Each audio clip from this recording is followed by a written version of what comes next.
नमस्कार दोस्तों। आज मैं आपको बताऊंगी एक ऐसी दर्दनाक घटना जो हम आप कभी कल्पना भी नहीं कर सकते। जी हाँ, एक ऐसी घटना कालीकट एरिया में घटी है हमारे अंडमान निकोबार द्वीप समूह के, कि जिसे सुनकर आपके भी रोंगटे खड़े हो जाएंगे। एक परिवार में ही एक पिता द्वारा अपने बेटे को इस तरह से दाव से मारना, ये कुछ समझ के बाहर। कालीकट के 7 हिल एरिया की ये घटना है। यहाँ पर घर में आपसी लड़ाई होने की वजह से एक पिता ने अपने ही पुत्र पर दाव से ऐसा वार किया है कि उसके पेट पे, उसके गले पे वार कर दिया। और इतना से ही उसका मन नहीं भरा, वो दाव को लेकर अपने पड़ोसियों के घर पर भी पहुंच गए। पड़ोस में लेडीज़ थी। जैसे ही वो देखी कि दाव लेकर आ रहे हैं उनके तरफ, वो घर के अंदर भागी और ये व्यक्ति उसके घर के अंदर भी चला जाता है और कहता है मैं तुम्हें मार डालूंगा। इसके बाद वो जो लेडी थी किसी तरह जान बचाकर घर से बाहर भाग जाती है। अपना बेटा को मार के फिर मेरा घर का गेट खोल के एकदम मेरा दरवाजा एकदम पीछे से मार के खोला नहीं। फिर वो सामने का दरवाजा मार के एकदम खोल के अंदर घुस के मेरा ऊपर हमला कर दिया और बोलता है तेरा पति देव कहाँ है। पूरा दाव उठाए, फिर हम दाव को पकड़ के फिर साइड से निकाल के फिर भाग गई कामराज नगर एक आंटी का घर में। वहां पे जाके फिर मैं उनका फोन करी पुलिस लोगों को।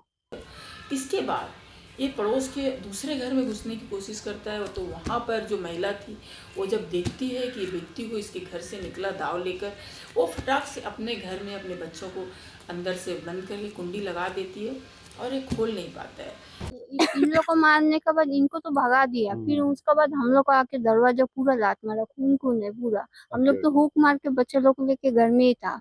खोलो मार देगा, खत्म कर देगा, ऐसा मतलब पूरा मतलब वो पागल हो गया। फिर हम क्या करेगा, डर के मारे इसको मेरे हस्बैंड को फोन किया, फोन करके इसको बुलाया। हम लोग बाहर खोलने से हम लोग अटैक करता था, ऐसा हालत है। इसके बाद ये वापस आता है। तब तक में इसके परिवार में इसके बेटे की आवाज़ सुनकर एक और पड़ोसी दौड़ते हैं और देखते हैं कि इनके बेटे के गले से बहुत सारा रक्त बह रहा है। तो तुरंत पुलिस को, एम्बुलेंस को फ़ोन करते हैं, बुलाते हैं। तब तक में व्यक्ति जब देख लेता है उसे, तो उस पर भी वार करने के लिए दौड़ता है, लेकिन वो अपने घर में भागकर चला जाता है और दरवाज़ा बंद कर देता है। एक्चुअली क्या है, उनका घर में थोड़ा लड़ाई झगड़ा हो रहा था। शायद हमें भी इतना खास पता नहीं किस बात से। तो लड़ाई होते होते बच्चा को लगता है वो काट दिया कुछ है। बच्चा जोर जोर से चिल्लाना शुरू हो गया। हम लोग भी बाहर आके देखा तो गर्दन में लगता बहुत सारा खून बह रहा था। तो उसी टाइम हम जो है पुलिस को और हम लोग एम्बुलेंस दोनों को फोन कर दिया। बट हम देखा नहीं वो आदमी है कहाँ। वो आदमी दांव लेके ये घर में घूम रहा था काटने के लिए। वो लास्ट वाला घर को दरवाजा तोड़ के वो लेडी भाग गई। फिर हम लोग भी डर गया। फिर वो जैसे हम लोग को देखा, मेरा को देखते संग फिर ये घर में आ गया। इसके बाद पुलिस आती है, एम्बुलेंस आती है, बच्चे को हॉस्पिटल ले जाया जाता है। अब पड़ोसियों का कहना है कि ये व्यक्ति जो है ये एपीडब्ल्यूडी में काम करता है और इसके रिटायर होने के 1-2 साल बचे हुए हैं। लेकिन ये व्यक्ति की मानसिक संतुलन शायद खराब है या क्या है। पड़ोसियों ने बताया कि ये अक्सर चिल्लाता रहता है और उसकी वजह बहुत ही छोटी छोटी होती है।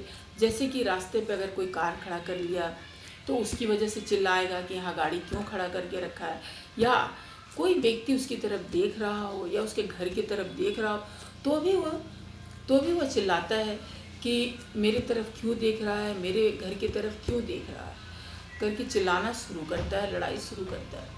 मतलब छोटा मोटा उसका इंसिडेंस रहेगा, जैसा कि गाड़ी यहाँ नहीं रखना।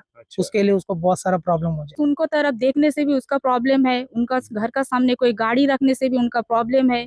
मेरा ये गाड़ी थोड़ा सामने रखा था तो प्रधान साहब को उन्होंने कंप्लेन करा के फिर हम लोग को गाड़ी देखिए इधर रख दिया। लेकिन चलो, पड़ोसियों से लड़ाई झगड़े तो आम बात है, अक्सर लोग किया करते हैं।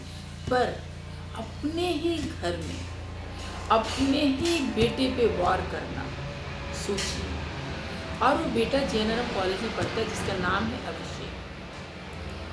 और अभिषेक पर ऐसा वार किया उस दाव से कि जब एम्बुलेंस उसे ले जा रही थी और जीवंत पहुंची तो बड़े दुख के साथ बताना पड़ रहा है कि डॉक्टरों ने उसे मृत घोषित कर दिया।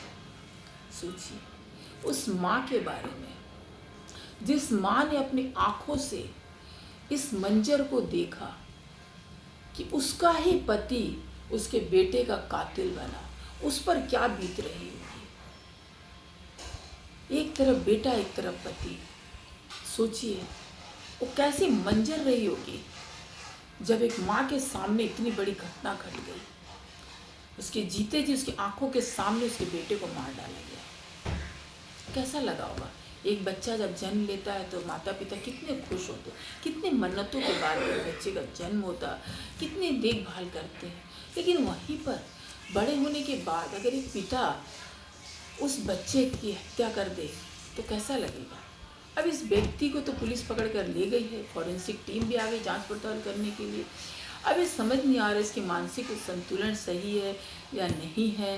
अब ये तो मेडिकल रिपोर्ट ही बताएगी। अगर मान के चलिए इसकी मानसिक संतुलन सही नहीं है तो इन्होंने इलाज क्यों नहीं करवाई। इलाज करवानी थी कि इस अंजाम तक ना पहुंचते। अगर ये सही समय पर सही इलाज ले लिए होते तो शायद आज उस बच्चे की जान जाने से बच सकती थी, लेकिन ऐसा नहीं हुआ। अगर मानसिक संतुलन खराब थी तो इलाज करवाना था, क्योंकि मुझे नहीं लगता कि एक आम व्यक्ति ऐसा कुछ कर सकता है। और या तो इस व्यक्ति के अंदर इतना ज़्यादा क्रोध होगा कि क्रोध में कुछ भी कर बैठा। इसलिए कहते हैं क्रोध पे हमें अपना संतुलन बनाए रखना चाहिए। इतना भी अपने अंदर क्रोध नहीं रखना चाहिए कि हम कुछ भी कर दें। क्रोध में लोग जलकर बहुत बड़ी बड़ी गलतियां कर देते हैं। अगर मान लीजिए इस तरह का क्रोध किसी को भी आता है तो प्लीज़ अपना क्रोध पर कंट्रोल करना सीखिए। आज ये दूसरों की अपने घर में ही घटना घट गई है। अगर उनका क्रोध ज़्यादा होगा तो भी ये बुरा है, अगर उनकी मानसिक संतुलन सही नहीं थी तो भी बुरा। घटना तो घट गई, क्या वो बच्चा वापस आ पाएगा? नहीं आ पाएगा। मान लीजिए इन्हें सज़ा होती है, जो भी होती है वो तो बात की बात है, लेकिन आज के डेट में क्या है, एक माँ से उसका बेटा छीन गया, उस पर क्या बीत रही होगी। बेटा चला गया, पुलिस अब कटघरे में, पति कटघरे में रहेगा, जेल की सलाखों के पीछे रहेगा। इस माँ का बारे में सोचिए क्या होगा। हर परिवार को एटलीस्ट इतना समझना चाहिए, अगर उनकी मानसिक संतुलन सही नहीं रहती है तो समय पर अपना इलाज करवा, या तो फिर किसी को क्रोध ज़्यादा आता है तो प्लीज़ इस पर कंट्रोल करना सीखिए।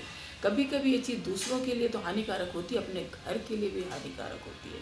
तो हमें इन सब चीज़ों पे काम करना चाहिए। अगर किसी भी व्यक्ति के अंदर इस तरह का ट्रेट्स है तो प्लीज़ अपना थोड़ा संतुलन बनाइए।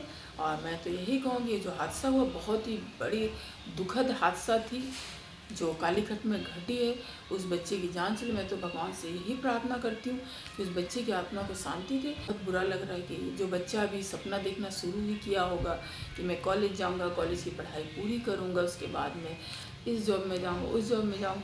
बहुत सारे माँ के सपने होते हैं कि मेरा बेटा कॉलेज गया, अब वो जॉब में जाएगा, फिर हम उसके शादी करेंगे।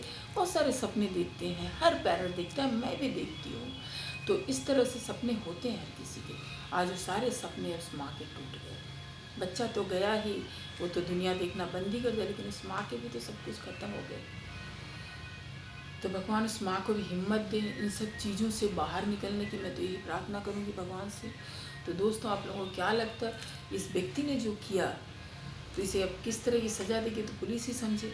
लेकिन आपको लगता है क्रोध पे कंट्रोल करना चाहिए या नहीं करना चाहिए, कमेंट करके ज़रूर बताइएगा। और प्लीज़ हमारे चैनल को लाइक शेयर सब्सक्राइब जरूर कीजिएगा।